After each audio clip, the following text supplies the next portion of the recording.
أعوذ بالله من الشيطان الرجيم. بسم الله الرحمن الرحيم. يا أيها الذين آمنوا لا تأكلوا الربا أضعافا مضاعفة. صدق الله مولانا العظيم وصدق رسوله النبي الكريم ونحن على ذلك من الشاهدين والشاكرين والحمد لله رب العالمين. حمد و ثنا، تعریف، تمجید، تقدیس اللہ رب العزت کے لیے جو کائنات کا پالنے والا ہے، خالق ہے، مالک ہے، رازق ہے، داتا ہے، گنج بخش ہے، لجپال ہے، غریب نواز ہے، غوث اعظم ہے، علی کل شیء قدیر ہے.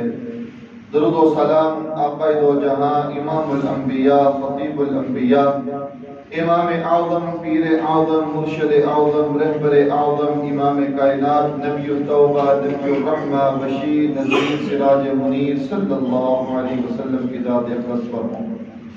باری تعالیٰ سے دعا ہے اللہ تعالیٰ ہمارا یہاں پر آنا، بیٹھنا، سننا، سنانا اللہ تعالیٰ اپنی بارگاہ کے اندر منظور و مقبول فرمائے، ہم سب کا ذریعہ نجات کا سبب بنے.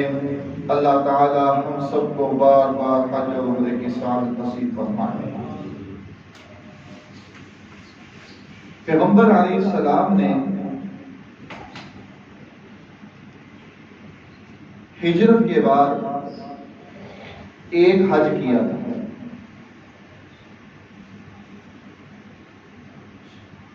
مکہ فتح ہونے سے 8 سال پہلے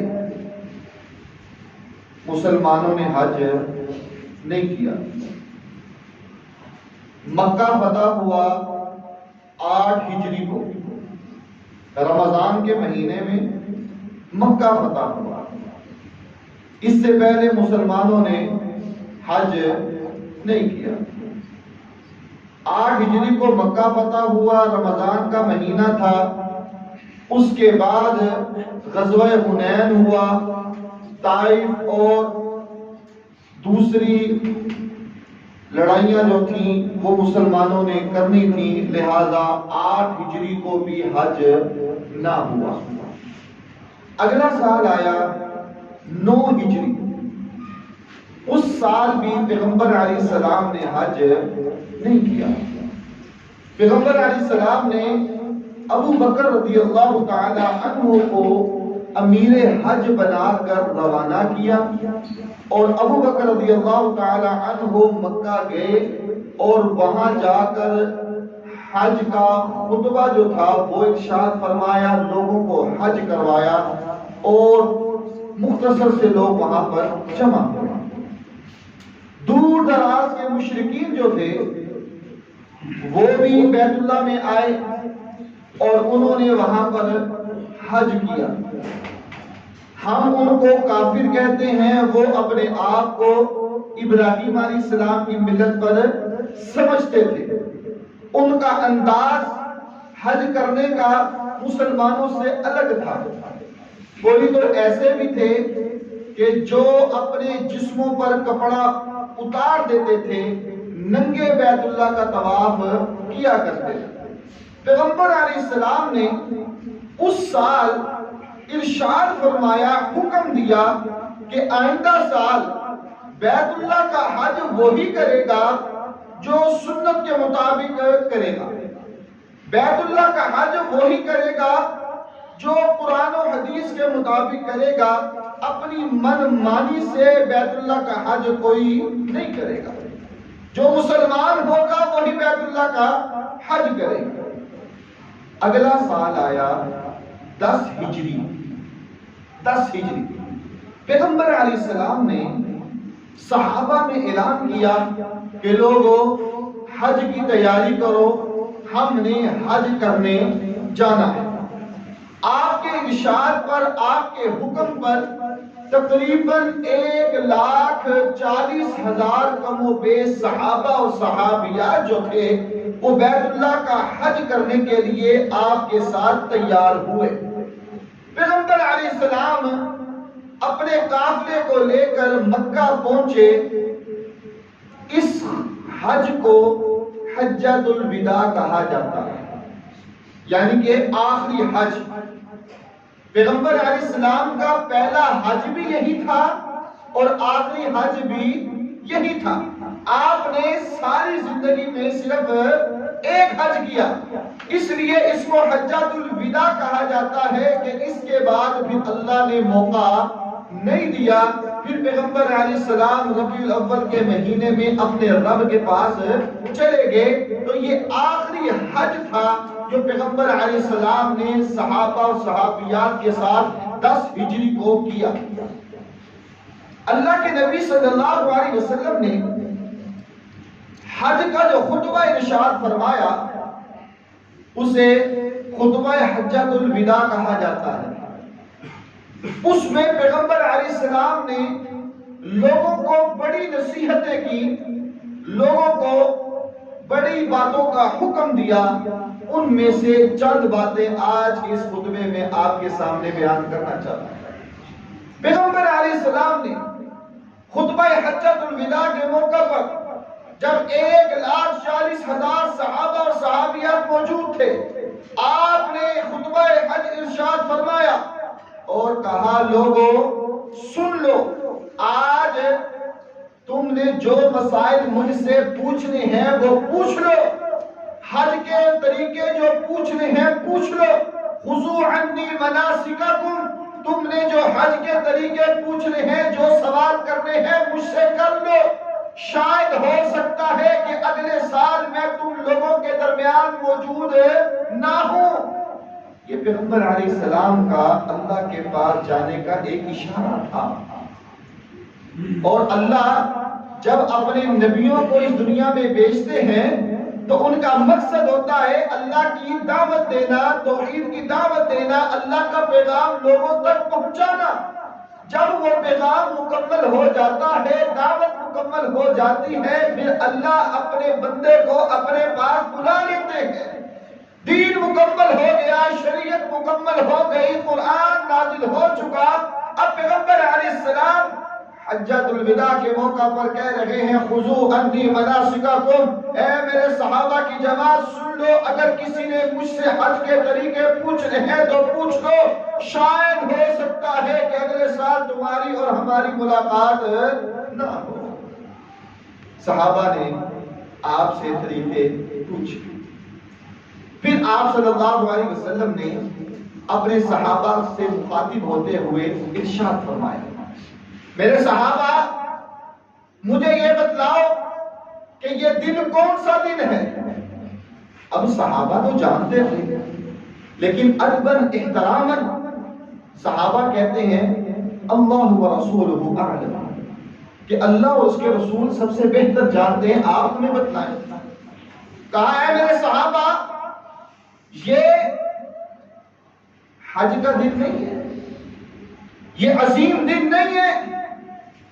صحابہ کہتے ہیں کہ ہم سمجھے شاید ہمیں کوئی نئی بات معلوم ہوگی، اس وجہ سے ہم نے کہا اللہ اور اس کا رسول بہتر جانتا ہے۔ پیغمبر علیہ السلام نے فرمایا آج کا دن عرفہ کا دن نہیں ہے، آج کا دن عظمت والا دن نہیں ہے، آج کا دن شان والا دن نہیں ہے۔ پھر پیغمبر علیہ السلام نے اپنے صحابہ سے مخاطب ہوتے ہوئے کہا، اے میرے صحابہ مجھے یہ بتلاؤ یہ مہینہ کون سا مہینہ ہے۔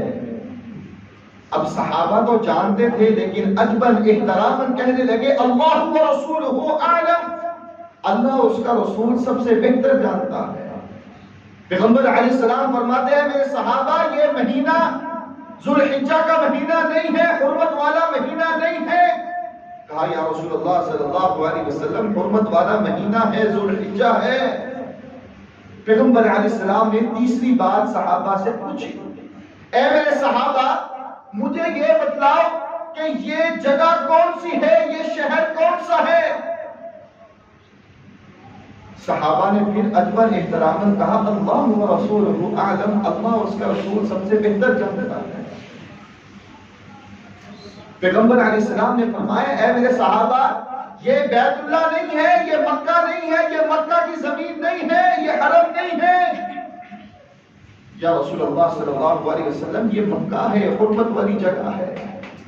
پیغمبر علیہ السلام نے فرمایا کہ جس طرح یہ زمین حرمت والی ہے، جس طرح یہ شہر حرمت والا ہے، جس طرح یہ عظیم دن عظیم ہے، عظمت والا ہے، شان والا ہے، اے میرے صحابہ کی جماعت یہ بات نوٹ کر لو، سن لو، جس طرح اللہ نے اس کی حرمت کو بیان کیا ہے، اس کی شان کو، اس کی فضیلت کو بیان کیا ہے، میں محمد صلی اللہ علیہ وسلم آج خطبہ حج کے موقع پر تم لوگوں کو ایک پیغام دینا چاہتا ہوں، ایک دعوت دینا چاہتا ہوں کہ آج کے بعد ایک مسلمان کا دوسرے مسلمان پر خون بھی حرام ہے، مال بھی حرام ہے اور عزت بھی حرام ہے۔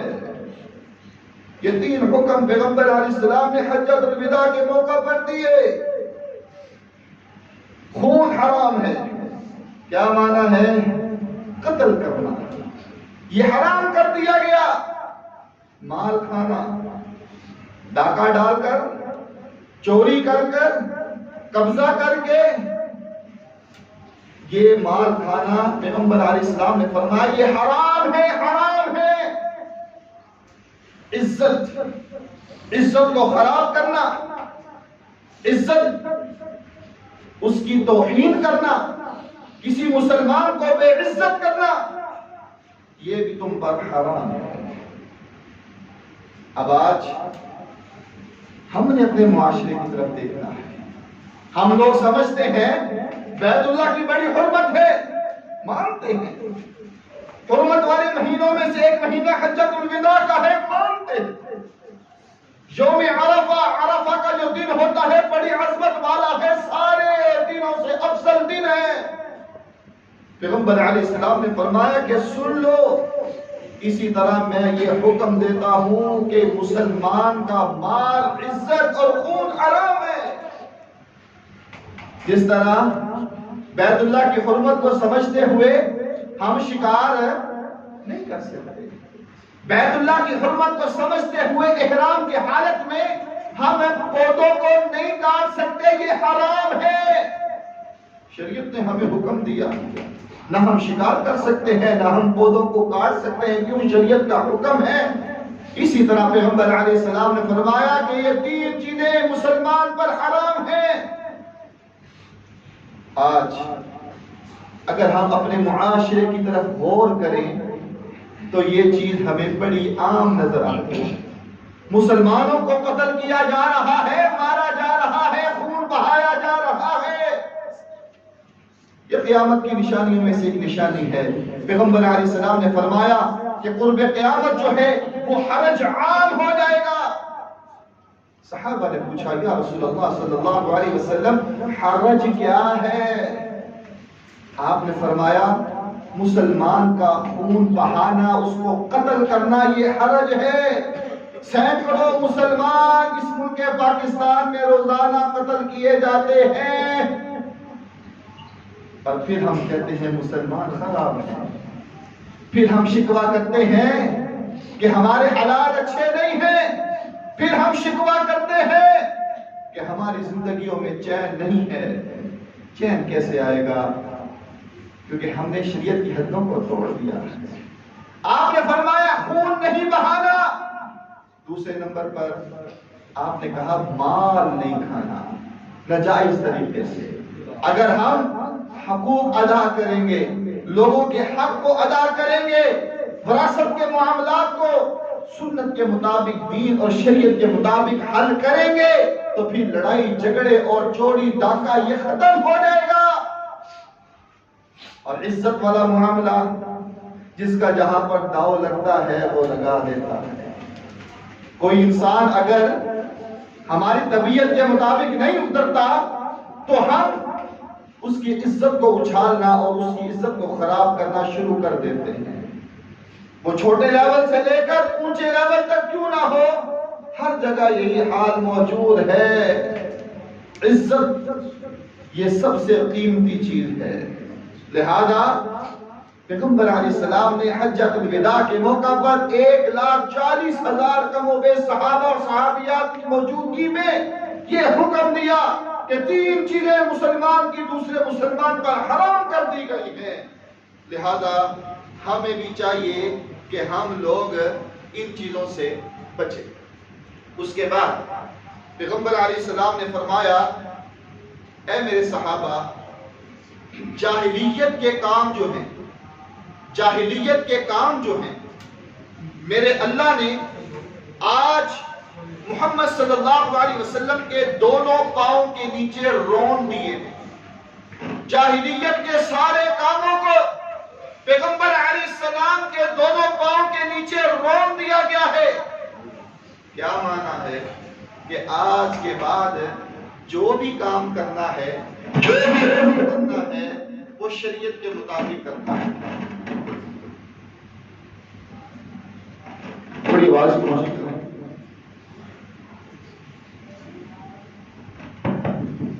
آج کے بعد بس ٹھیک ہے.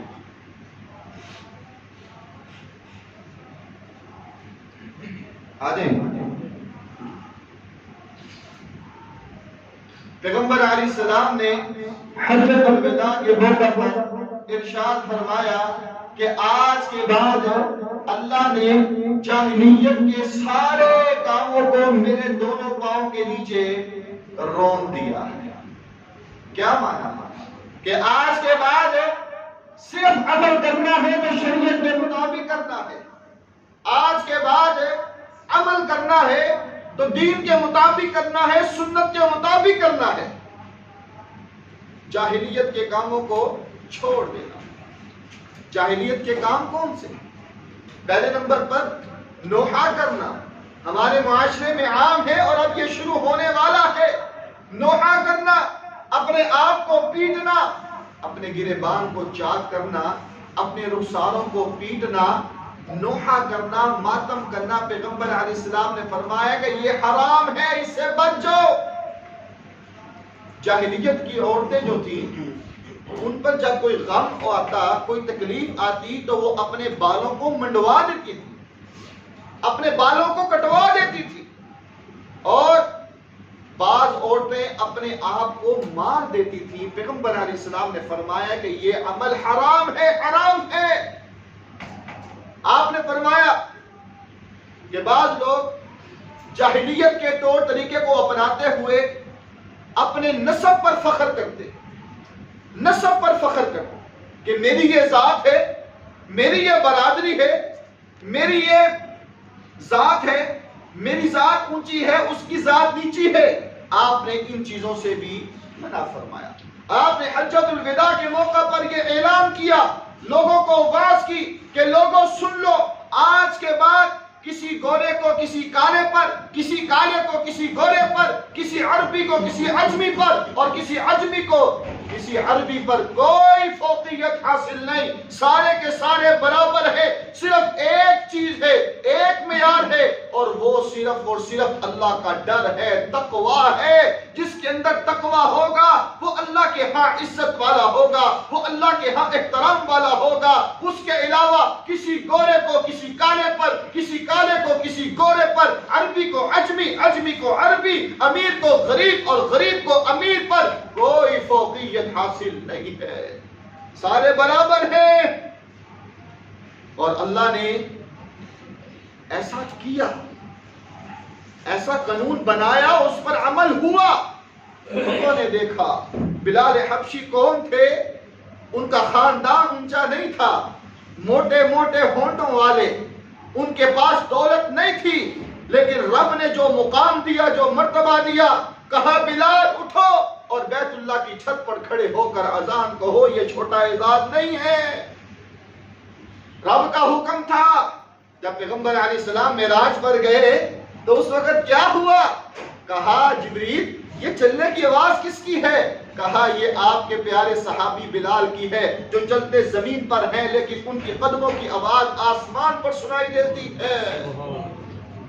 یہ وہ بلال ہے جو رب نے تقوی کی بنیاد پر اعزاز سے نوازا.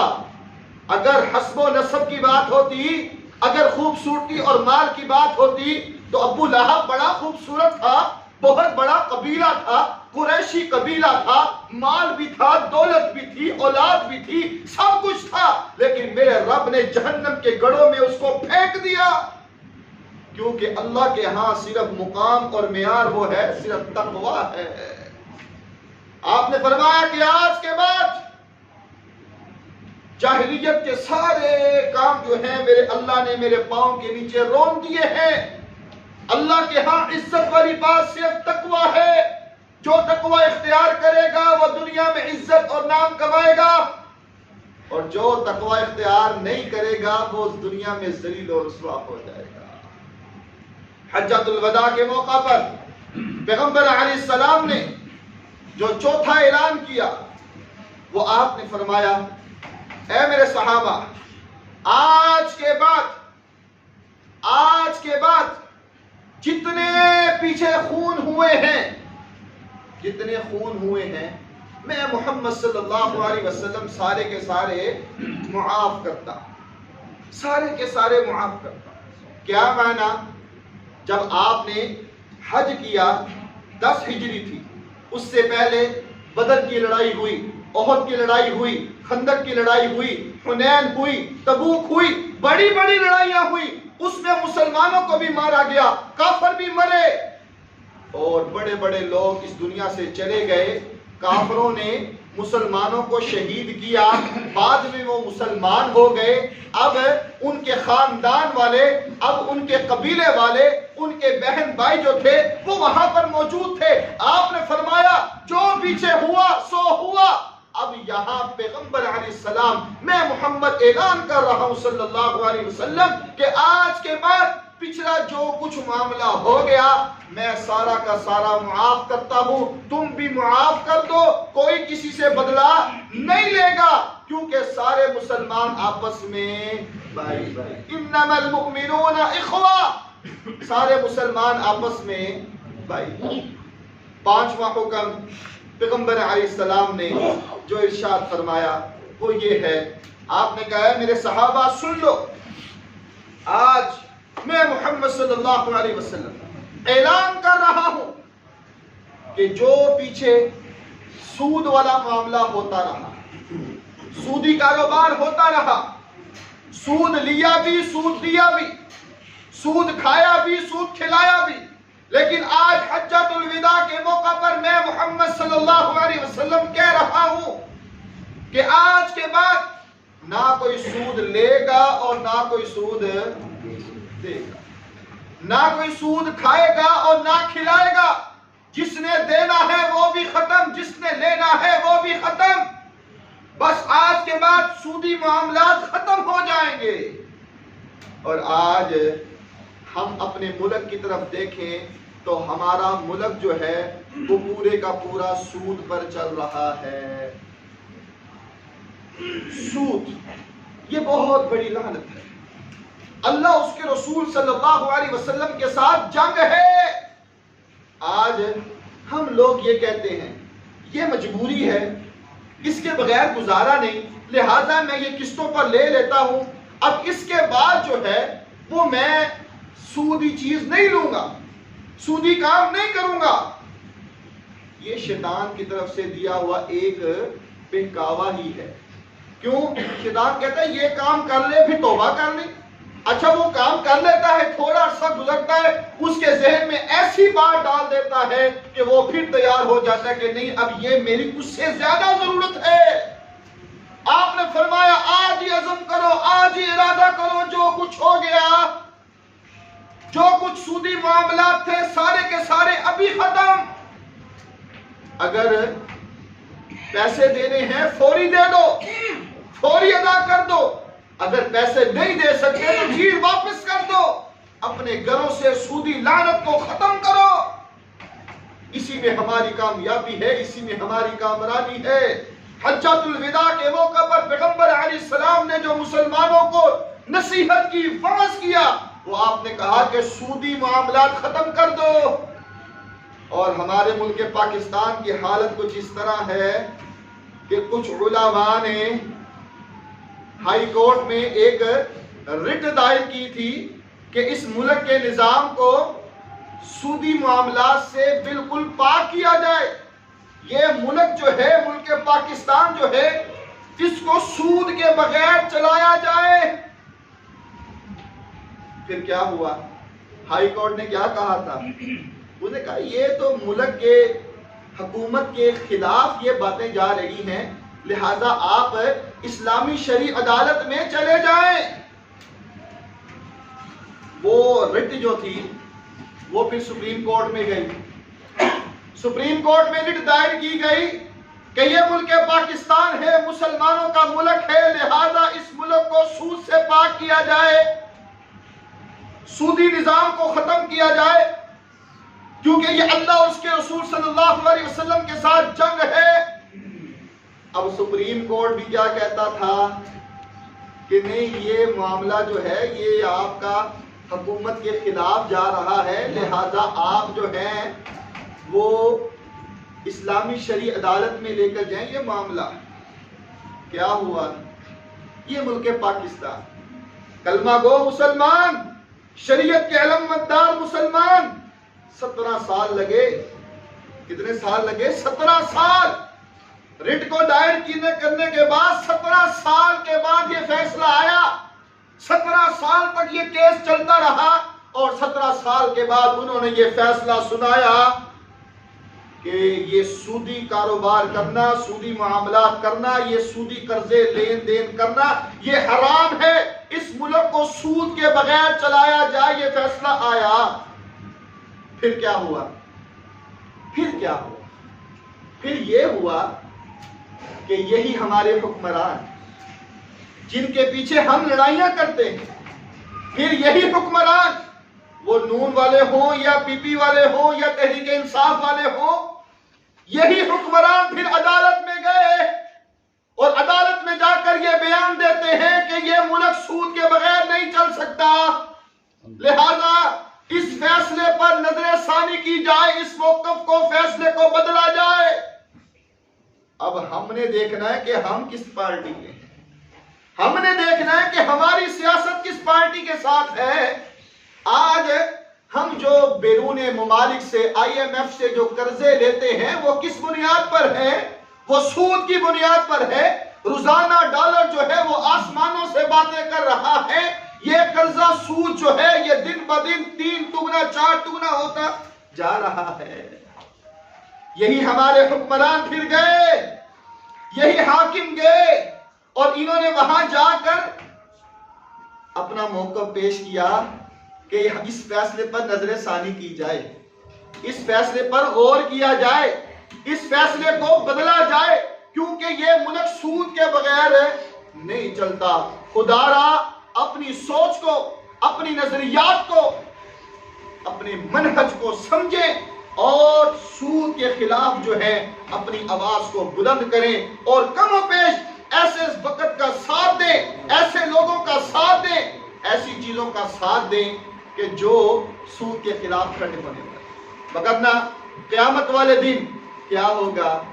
قیامت والے دن کیا معاملہ ہوگا وہ سن لیں. انسان جس کے ساتھ محبت کرتا ہوگا، انسان جس کے ساتھ پیار کرتا ہوگا، قیامت والے دن پھر وہ اسی کے ساتھ کھڑا ہوگا. آج اگر ہم دین اور شریعت کو چھوڑتے ہوئے نون کا ساتھ دیں یا پی پی کا ساتھ دیں یا پی ٹی آئی کا ساتھ دیں یا کسی اور معاملات کا ساتھ دیں تو اس انسان کو یہ بات اپنے ذہن میں بٹھا لینی چاہیے کہ قیامت والے دن پھر اسی کے ساتھ وہ کھڑا ہوگا.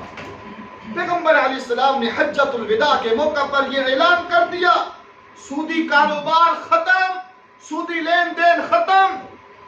اس سے اللہ تمہارے رزق میں برکتیں ڈالے گا، اللہ تمہارے مال میں برکتیں ڈالے گا، تمہاری عزتوں میں اضافہ کرے گا. اور اگر تم اس دلدل میں دنسے رہے، پھنسے رہے تو پھر سن لو، دنیا بھی تمہاری برباد ہے، آخرت بھی تمہاری برباد ہے.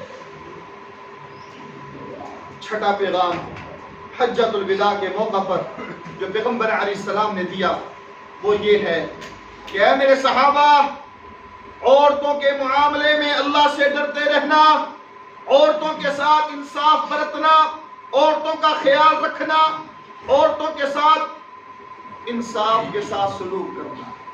آج بھی غیر مسلم جو ہے، اسلام دشمن عناصر جو ہیں، وہ اس بات کو عام کرتے ہیں کہ اسلام نے عورتوں کے حقوق کو نہیں بیان کیا. اللہ کی قسم، پیغمبر علیہ السلام نے 10 ہجری کو مکہ میں حجۃ الوداع کے موقع پر کیا کیا؟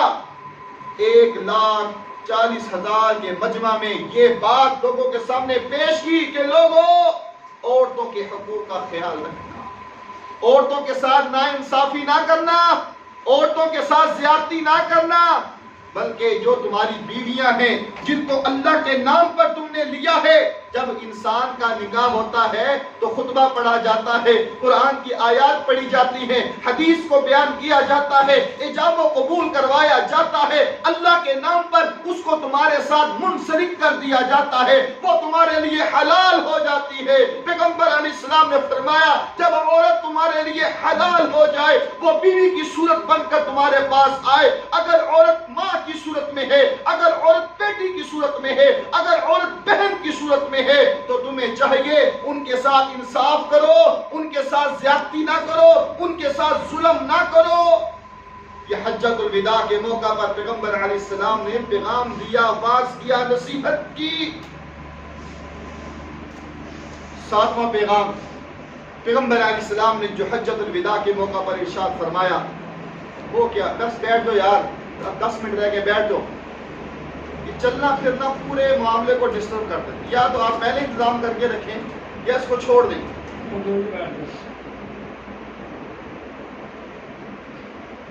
پچھلے جمعے بھی یہی معاملات ہوا، اس جمعے بھی یہی معاملہ ہے. خدا را جمعے کے مقصد کو سمجھیں کہ آپ جب آئے ہیں تو آپ کی کچھ نہیں ہوتا اگر پنکھے نہیں چلیں گے 5-7 منٹ تو انشاءاللہ کوئی مسئلہ نہیں پیدا ہوگا.